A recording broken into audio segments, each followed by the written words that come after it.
Hello and welcome to Podiatry Practice Mastery. My name is Don Pelto and I have Michael Basinski here with me. Welcome, Buzz. Hey, thanks for having me, Donald. You're welcome. So your passion is to help people grow their businesses and live a life of abundance. And what a great life you have if you can help people do that. So tell me a little bit about how you got that focus for your profession. Well, I mean, I've been an entrepreneur since I was probably a teenager. Always a part-time, like a side hustle. I was in music for a long time, photography, the whole 9 yards. And my first rendition of my current business was actually a recording studio. And when I realized that surviving off of starving musicians was a horrible business plan, I pivoted into media production for small businesses, and I fell in love with entrepreneurialism. And I fell in love with working with other entrepreneurs.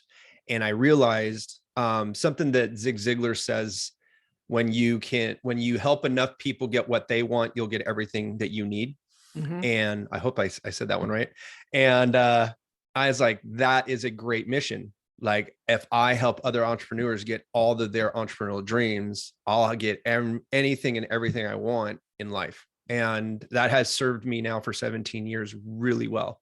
Wow. And now, but my unfortunate part was that for 15 years, I was giving too much and wasn't keeping enough.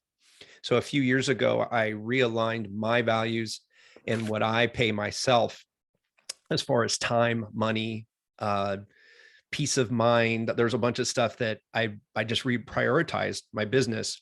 And that has actually given my business a better way of serving our clients. And so now we are able to give better services because the business is working for me. I'm not working for my business. You know, Buzz, that's great. And just a shout out, there's a good book, Profit First. Yes, right? that saved my life. and you're going to laugh. I read halfway through it, so I better finish it. After you mentioned, I have to finish it. Yes, about 3 years ago, I reorganized my entire company. And Profit First was a book that I ran into like right as I was doing that. And I was like the perfect timing. And I was actually on Mike Michalowicz's show a couple of weeks ago. And they interviewed me and it ended up coming up. I was on a show. They were talking about the Profit First professionals. Like, so you can actually get an accountant to do Profit First in your books for you. Wow. So you don't have to learn it. Cool. But anyway, long story short, it's definitely worth finishing. And just go practice it.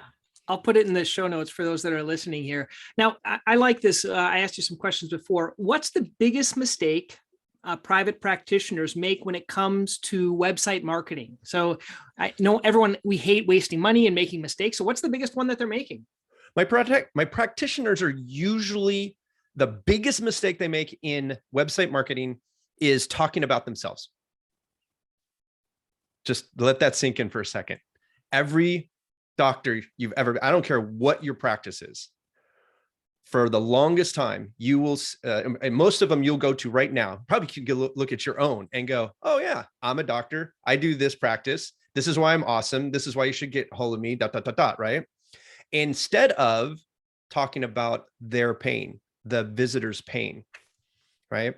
And so we talk, when I do workshops, we talk about taking the I's, the we's and the us's out of our website and start reversing that into the you, yours, so that you are talking to somebody specifically.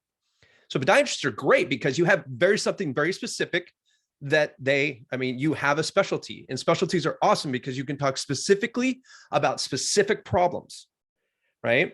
So you create a general issue, right, in your practice, and then you drill down into that. But you're not talking about you until they've clicked on something that says, do you want to learn more about me? And there's many ways to do that. But until they give you that permission, it should be all about them. They're there for their needs, not your ego. They don't care who you are until they understand how much you care. That's wonderful.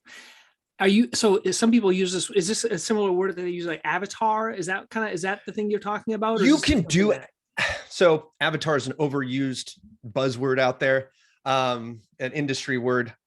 I feel that it's more about what type of problem as in medical, what type of problem are you solving that you love to do, right? And I think that's key. You love to do and you're really good at it. Right. And you right. get great results. So let's Right. a lot of everyone listening here, they see something called plantar fasciitis, and everyone listening here is good at plantar fasciitis. So let's go down that road with me. Okay. So what are the symptoms of plantar fasciitis?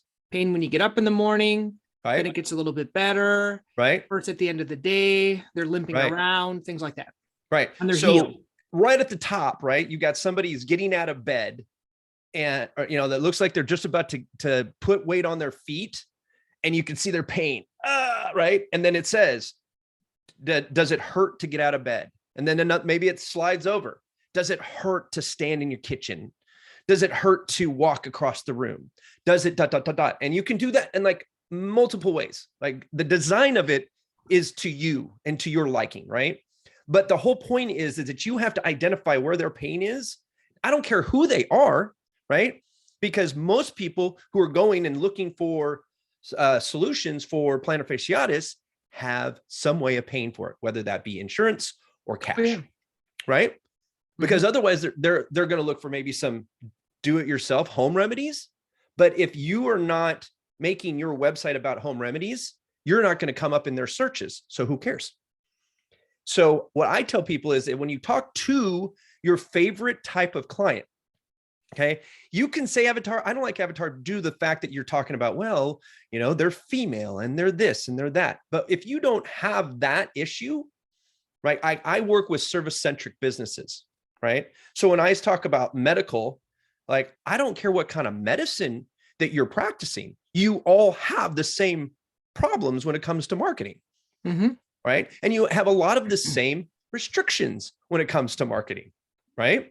So just like a podiatrist, you're working with a lot of different type of people. Plantar fasciitis can happen to a lot of different avatars, right? So I guess, let's dive a little bit more, then we'll go over to social media and SEO. Okay.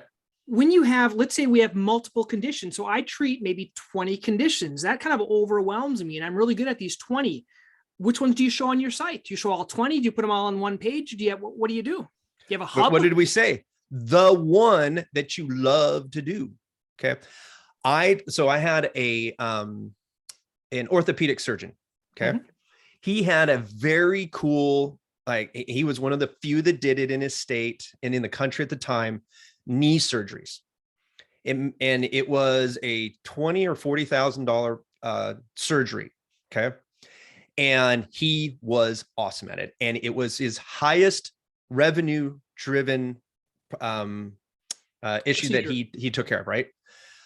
So we only focused on that on his homepage. So it's not a microsite. It's just, that's it on the site. Okay. I'm that guy, because this is the thing. You can have other things on your website that talk about other issues that I solve and and people can go into that. But if you can focus and really niche down into what type of issues that you can solve, and you be very acute in that, you're going to make a lot more money, because you can systemize that process a lot easier. And then when you go to advertise, you have one thing you're talking about. You were talking about microsites. I worked with a urologist for a while. Had a gorgeous site. Oh my gosh, he had a 100-page website, all the blogs and all the things for urology. And he was a generalist, and that was fine. But then he had all of these little click funnels for as microsites, right? And he was trying to push in all these different funnels with all this different advertising. He's like, I saw a guy down in Nevada doing the same thing, and it worked for him. This ad right here worked for him, and he put it into a funnel and blah, blah, blah, blah, blah. I'm like, he's in Nevada. You're in Alaska. Like, the people talk different in those two states. Like, no two practices are going to be the same when it comes to marketing, right? So when we talk about what we are really good at, we're going to glow. You're going to have so much more enthusiasm, positive energy coming out. And that's what people are driven to. Wow. That's, so why doesn't like social media work, and is SEO worth it in terms of our practice? Like, are we going to do social media only on that one thing? Like, I'm going to get bored. I probably get bored before the patients get bored. Talk a little bit about that. So now when you're talking there, that's great, because you can use not social media. You can use search engine optimization to identify all of the other things, and your sub pages can be dedicated to those practices or procedures, sorry, or symptoms, whatever it is, right? If you're, I don't have all the buzzwords as far as Plantar fasciitis. You talk about night okay, right there.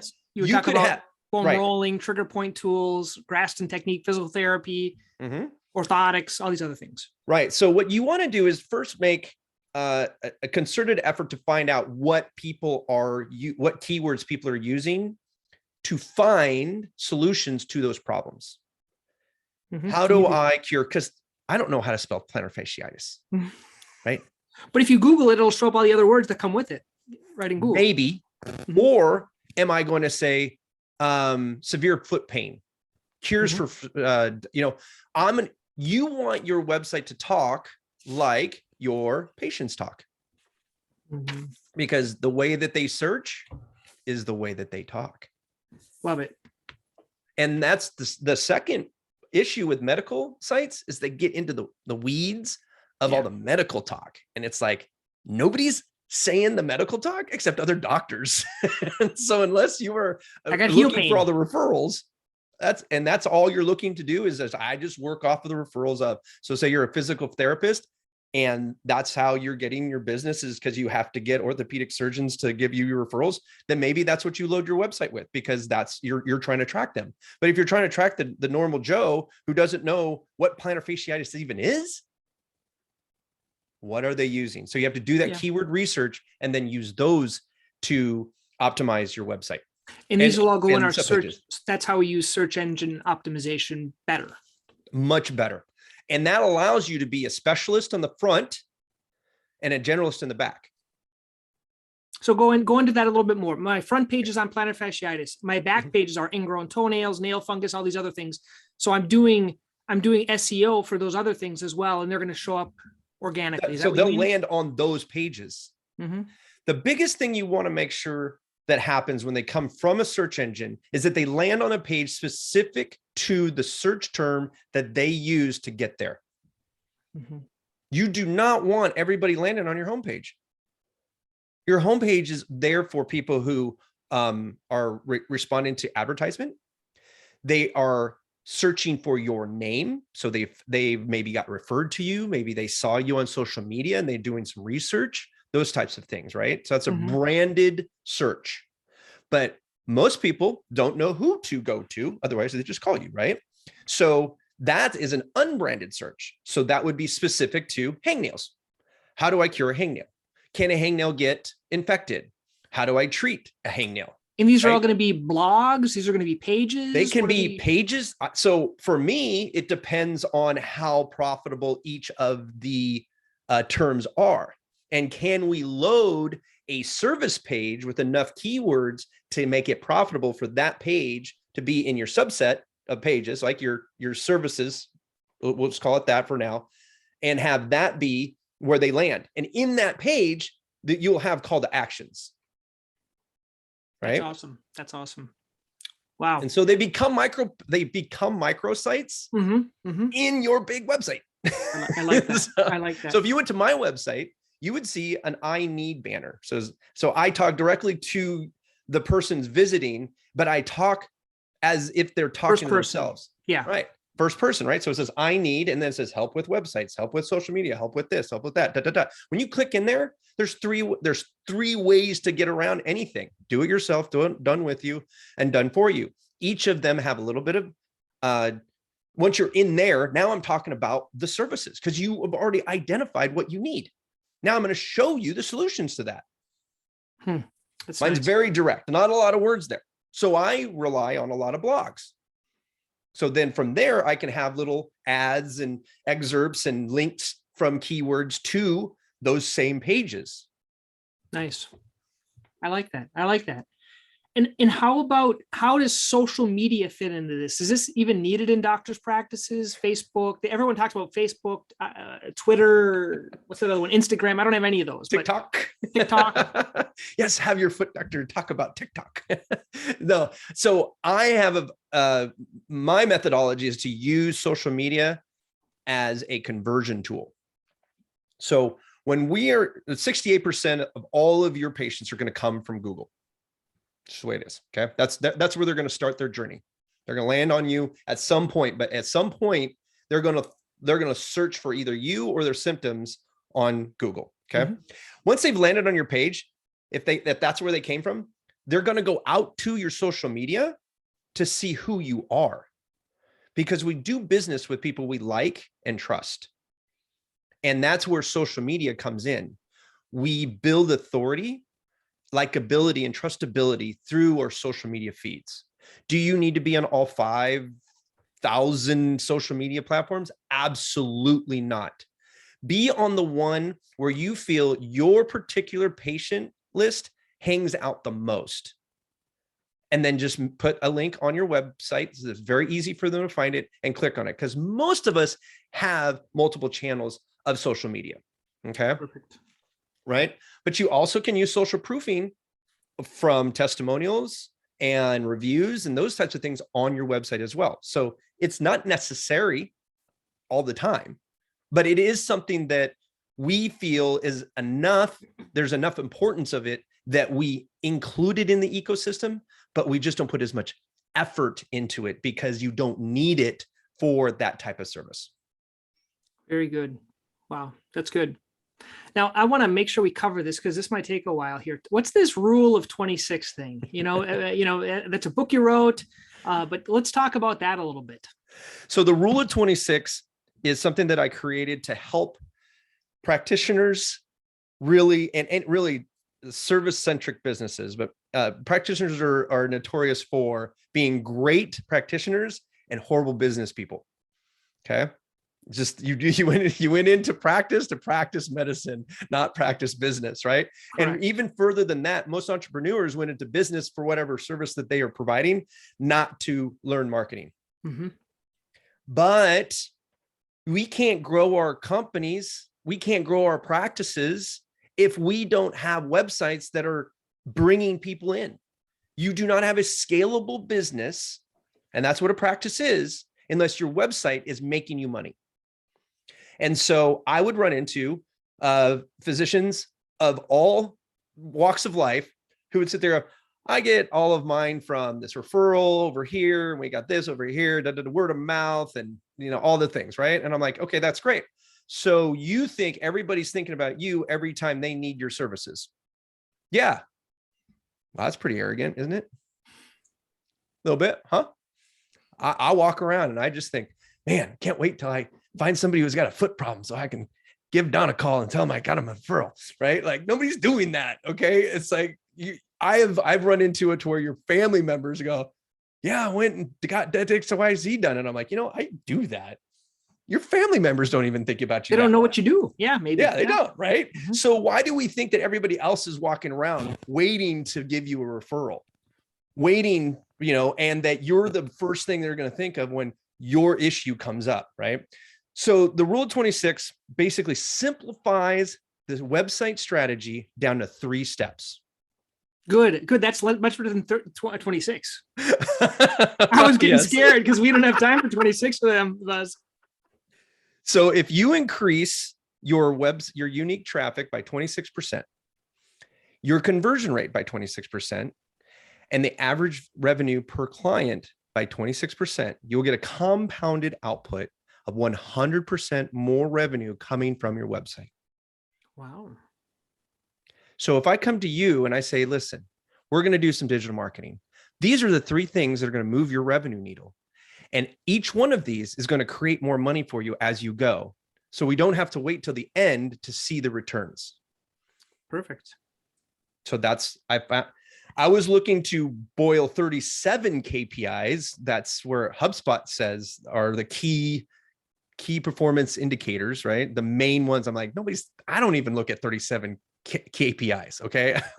There's just no way. I'm like, we've got to figure out which ones are the most directly related to, most directly related to revenue. Interesting. And so then I found out, well, wait a second, when we put these together, they start compounding each other. So that first one gives you 26% more revenue from your website. That's kind of nice, right? And if you're not getting a lot, it's better than nothing, right? Mm-hmm. The second one pumps you up to 52%. That third one compounds it up to 100%. And so do you just go optimizing, keep optimizing those kind of in a circular fashion, or? Oh, well, once you've done all three, you just do it again. You can quadruple. So give me an example. So one of the things that I find in physicians, when we talked about it a little bit, is the average revenue per client. Okay. If you are a generalist, you are ending up doing a lot of different types of services. And when you are spread out that wide, that means you have to have a lot of resources to make those services happen, right? If you niche to the most profitable, okay, and profitability can come in many different flavors, but usually it doesn't matter where your focus of profitability is, it ends up with more money at the end, because you're either saving bandwidth, right? You might not need as many people in your practice if you don't have as many services as you're trying to market for, right? Or maybe you have a process that can create recurring revenue, bringing people back for a longer amount of time because there's a longevity issue that we're taking care of. And we can identify that. And we're like, oh, wow. So now just, well, I've got this hangnail. Hangnail's gone, boom, gone, right? That's very transactional. How can we find ways to re-engage that person who has obviously got something going on with their feet if they get a hangnail, right? They're not taking care of their feet. So what if there was something that you could do as an add-on service to consult with them, to teach them, to do something to help them not get a hangnail again? And if you promised them, hey, listen, if you get into this program, and I'm just making this up as I go, and you get in my program and it's XYZ, to a month or whatever it is, right? Or maybe it's a 6-month program. It doesn't have to be forever, right? But I can guarantee you'll never have a hangnail again, right? And I'm just making something up here, okay? And if you do, I'll fix it for free. What did I just do? I took a transaction and I elongated it 6x, right? And along the way, there might be something else going on with their feet. And guess what? You're the person who's helping them along the way. So you've now increased your value for that client by increasing the value you bring to that client, that patient. Wow. That's great. Just one. That's all you got to do, right? And once we understand those things, then we kind of work our way backwards, right? And now we're like, okay, this is what we want to focus on. This is our profit. This is our profit center. Reverse engineer, right? You get what's most profitable, and you kind of work back and how do you do now I'm going to talk about that. So that way, when people come in and I say it right, they're going to click. Now I can put more traffic on it. Boom, done. Right? Perfect. Well, I think we're going to leave everyone kind of hanging here. If they want to learn more about you, I know we gave them the best stuff here at the end, Buzz, but let's say they want to learn more. What's the best place to learn from you? 2 ways. If you want to learn more about what we do at Buzzworthy, go to buzzworthy.biz. If you'd like to check out the book, go to ruleof26.com. Great. Hey, thank you so much. This was fun. Thanks. I had a blast.